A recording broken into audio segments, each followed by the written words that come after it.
लहरों से डरकर नौका कभी पार नहीं होती और कोशिश करने वालों की कभी हार नहीं होती। नन्ही सी चींटी दाना लेकर चढ़ती है, फिसलती है 100 बार, फिर से चढ़ती है। उसकी कोशिश हर बार बेकार नहीं होती और कोशिश करने वालों की कभी हार नहीं होती। असफलता एक चुनौती है, उसे स्वीकार करो, फिर से कदम रखो आगे और अपना बेड़ा पार करो। तुम्हारी कोशिश हर बार बेकार नहीं होगी और कोशिश करने वालों की कभी हार नहीं होगी। Will find a way। जो चाहोगे होगा, जो चाहोगे होगा। तुम्हारा आज का संकल्प कल का प्रारब्ध है। इसने कभी अपने संकल्प को, अपनी धारणा को, अपनी विचारधारा को कभी नीचे मत गिराओ। अपने बच्चों से कभी मत ऐसा कहो कि तुम ये नहीं कर सकते थे। बापू ने आज तक मुझे नहीं कहा ऐसा कि तू बेटा ये नहीं कर सकता। हर बार मुझे कहा तुम जो चाहो कर सकते, जो चाहो कर सकते, जहां चाहो वहां पहुंच सकते।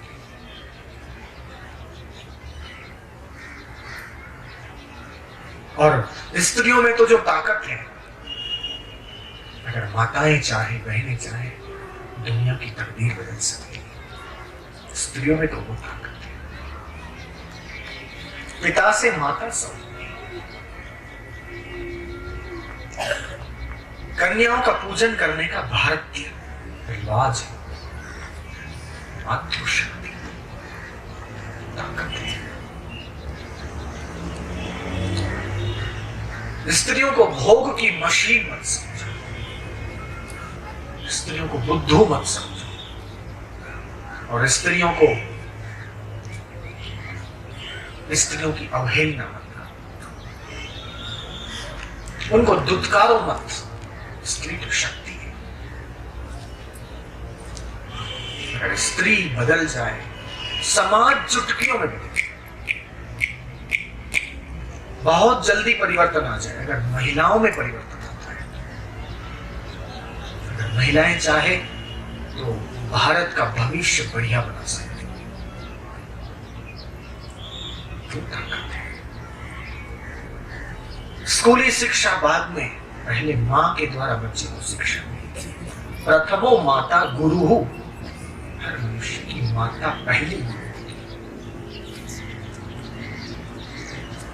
तो अपने बाल बच्चों को सिर्फ मास्टरों के भरोसे, आचार्य के भरोसे या तो स्कूल के भरोसे मत छोड़ो, खुद भी समय दो।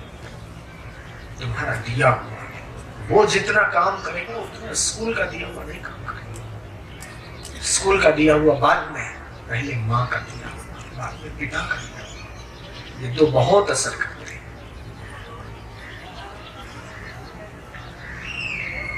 मेरी दादी ने मेरे पिताश्री को जब छोटे थे बिठा दिया, ध्यान में बैठो, देखो भगवान मक्खन मिश्री देंगे। ध्यान में बैठो तो भगवान मक्खन मिश्री देंगे। मेरे पिताश्री बैठ गए ध्यान। जब छोटे थे, बालक थे, बैठे तो चुपके से मेरी दादी ने मक्खन मिश्री की कटोरी रख दी। जब आंखें खुली तो चकित हुए, अरे भगवान मक्खन मिश्री देते। भगवान पर विश्वास कि जो भगवान मक्खन मिश्री दे सकते हैं, वो भगवान क्या नहीं दे सकते। तो जिन्होंने मक्खन मिश्री दिया है, मैं उसको ढूंढूंगा, मैं उसको पाऊंगा और पाता रहूंगा। लेकिन इसका श्रेय मेरी दादी को गया। मेरे पिताश्री को, गुरुदेव को भगवत प्राप्ति हुई, इसका श्रेय किसको जाता है? मेरी दादी को जाता है। मेरी दादी ने मेरे पिताजी को बड़ा किया और मेरी दादी ने मुझे भी बड़ा किया। मैं मेरी मां के साथ उतना नहीं रहा जितना मेरी दादी के साथ रहा, और इसलिए इस उम्र में मैं आपके सामने बोल रहा हूं। महंगी बात, सचमुच महंगी, महंगी बात, बड़ी महंगी, बड़ी महंगी। माता है जग की, सहिष्णुता है। मेरी दादी में सहिष्णुता, उदारता है। कोई आए तो बोले उसको जरा बुलाना। वो महिला आई थी, वो भाई आया दर्शन करने, उसको मैंने प्रसाद नहीं दिया, जरा उसको फिर से बुला के ला। कुछ तो दूं, दिए बिना रहे ना। मेरी दादी पहली बार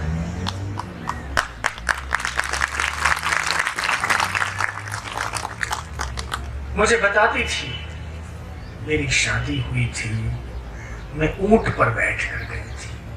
मेरी दादी जब विवाह करने जा रही थी, ऊंट पर बैठी थी। बाद में देरानी जेठानी बड़ा तंग किया, बड़ा ईर्ष्यालु, बड़ी मुश्किल में से, बड़ी विपरीत परिस्थिति में से गुजरी, बड़े विकट माहौल से गुजरी, लेकिन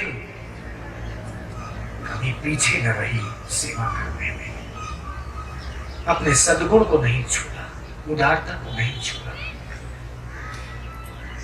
बड़े कष्ट सहे, बड़ा अपमानित होना पड़ा।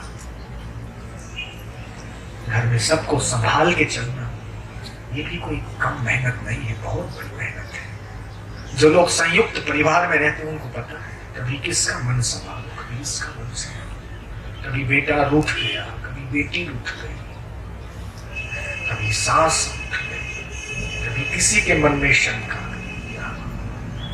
कभी कुछ बात, कभी कोई। ये भी एक तपस्या है, उसमें समत्व रहे, ये भी एक तपस्या।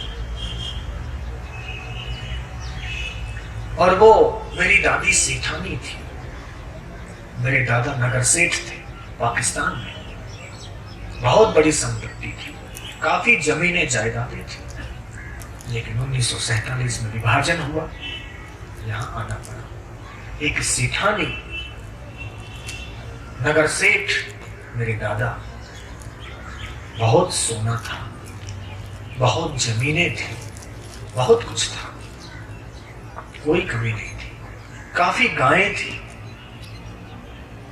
घोड़े थे मेरे दादाजी के पास। घोड़े पर बैठकर रखवाली करने के लिए, देखभाल करने के लिए जाते थे। वीरानी में प्रभुत्व था, उनकी बात सब रखते थे। बड़े बड़े गांव के आगेवान मेरे दादा के आगे झुक जाते थे। बड़े सम्मानित थे, बड़े ऊंचे थे, यशस्वी थे, बड़े प्रतापी थे, बड़े बुद्धिमान थे। और सब कुछ छोड़ना पड़ा, सब कुछ छोड़ना पड़ा। और मेरे पिताश्री की उम्र जब 3 वर्ष की रही, उस समय अहमदाबाद में आए। एक नगर सेठ, एक संपत्ति के अधिपति, एक सुख सुविधाओं में रहने वाले झोंपड़ी में रहे। क्या दुख देखा। काकरिया के पास में छोटे से झोंपड़े में जिंदगी शुरू हुई। लेकिन मेरी दादी ने कभी बाध्य नहीं किया कि मेरा बेटा केवल धन ही कमाता रहे। धन तो नसीब में होगा तो आ जाएगा, मेरा बेटा धर्म को कमाए। दूसरे संस्कार दिए, बेटा ध्यान करो, भगवान मक्खन मिश्रित है, भगवान के प्रति आस्था जगाई, विश्वास जगाया, श्रद्धा जगाई। तो मेरे पिताश्री के मन में हुआ कि जो भगवान मक्खन मिश्री दे सकते हैं वो क्या नहीं दे सकते। उसको खोजूंगा, उसको जानूंगा, पहचानूंगा। तभी से ये भाव बना। और बचपन में जो बीज बो दिया मेरी दादी ने, छोड़ दिया, तो बीज बड़ा हुआ, पौधा बना, और बड़ा बड़ा बड़ा खोजते खोजते गिरियों में, गुफाओं में, पर्वतों में, कंदराओं में ढूंढते ढांढते, अनेक साधु संत ऋषि मुनियों को खोजते खोजते नैनीताल के जंगलों में 40 दिन की प्रतीक्षा के बाद वो शाहों के शाह, उस लीलाधिपति ईश्वर में लीला करने वाले लीला शाह बापू के पास पहुंचे। जो खजाना मिला है और पहुंचेगा, पहुंच रहा है। अद्भुत है।